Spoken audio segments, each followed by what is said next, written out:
As the moon gleams past my wonderful tower, and our birdie friend, our flying manta ray, comes to greet us and slightly crashes into that tower.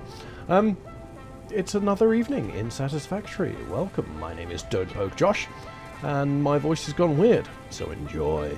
But today, after last episode finishing off the modular frames and adding some power to our world, I remember that we're not really saving any screws, plates or rods. So instead of tapping off of this, I thought I can figure out how to fit this miner down, which I did. Had no problem, fit it down. And now we're going to build out into this wonderful emptiness here. So let's do the maths.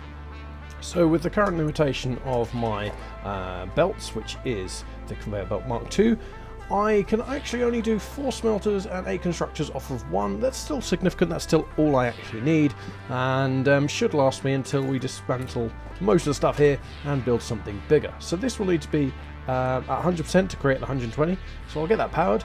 I've built a little bit of a platform which I will extend, potentially go into 2 floors, but we'll see. This build's not going to be too different from the first build I made, but if you do need any help, please let me know in the comments below if you'd like more advice on how to build these kind of systems, and yeah, let's see how we do.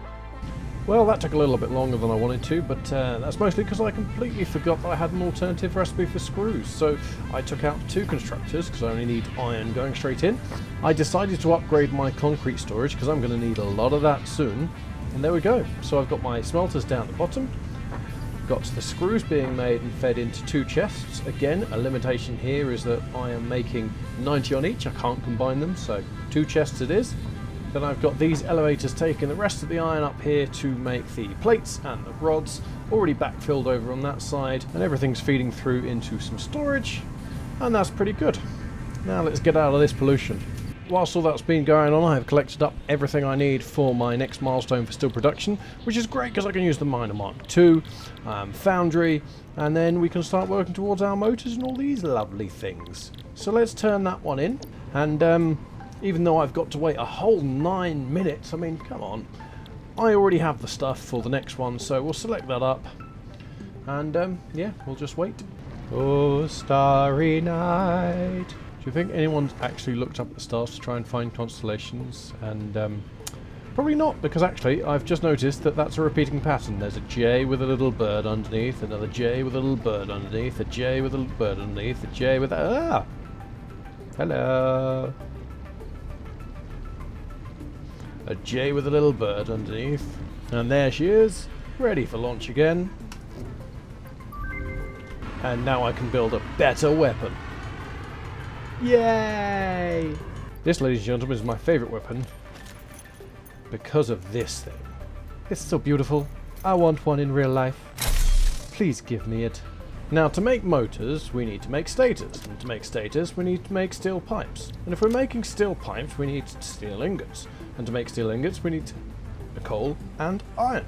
We might as well make the steel beams, which also use steel ingots. So, yeah, we need a lot of stuff. And at this stage, we're already using a lot of energy. So, first things first, increase our energy. Now, I've just spotted something quite interesting over here, so I'm going to try and navigate my way across safely. And it would appear that I've found some sulfur. Let's plonk down a beacon to remember this for later. I also spotted when I was climbing down the ramp that there was a little bit of a purple colour over here, which looks like a pure quartz node. I found more. Okay, well, this is useful. Now let's seriously get back to work. Well, I know I keep saying that this is only temporary, but I couldn't help myself in experimenting a little bit with build techniques. So I send a chain up there, and there's some splitters with elevators dropping down. I think this looks rather nice. It's being well supported. And yeah, pretty happy with that. And we have doubled our power capacity, which is good, because we need to make a lot of things. The next thing I really need to work on is steel manufacturing. So just the other side of the river there is actually some coal, iron and copper, so hopefully the right amount of each for me to make some nice things. So I now know that there's mostly normal mines apart from the iron, which is a pure. I've done a bit of maths and taking a look at what I can make.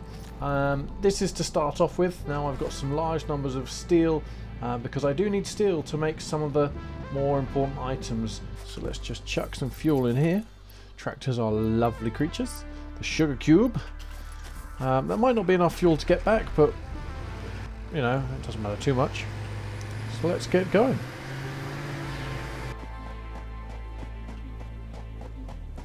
Now's where the creatures jump out at me. Hello? There's the evil beasts. How about you?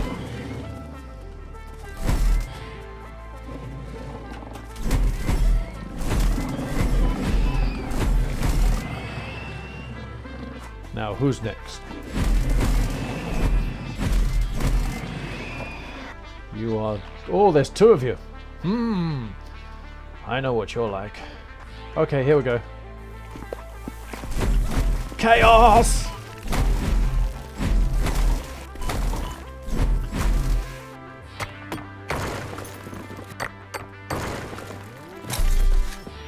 And now the eternal question is where to build. Well, once I've taken this yellow power slug, I'll probably build something out in the water a little bit. I didn't get very far before I realised I need way more reinforced plates. So back we go. And whilst we're over here, let's see how the MAM is doing.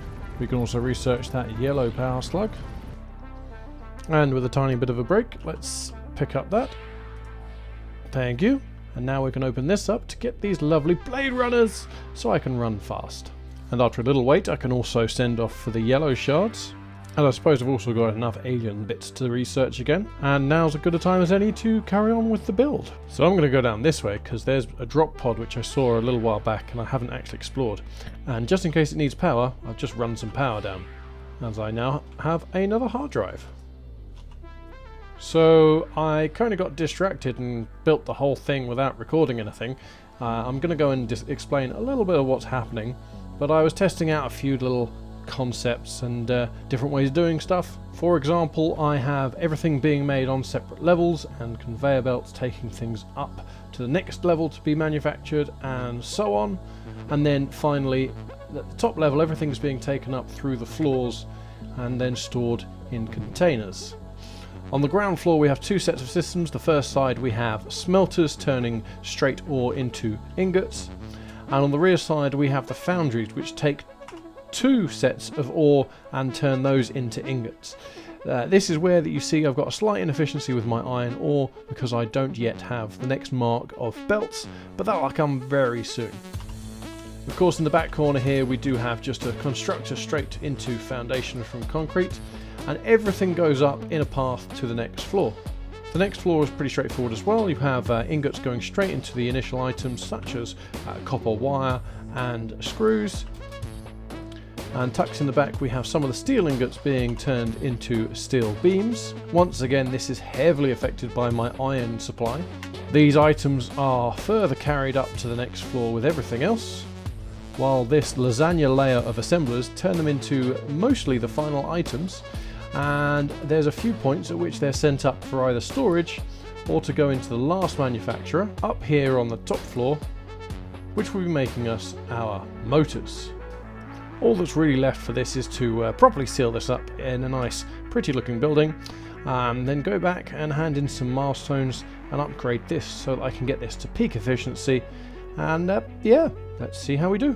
Now I can already put in the stuff for the rebar, although it isn't the easiest gun to use. Then research some logistics. Whilst we wait for that to come back, we put in the motors and oh so many modular frames.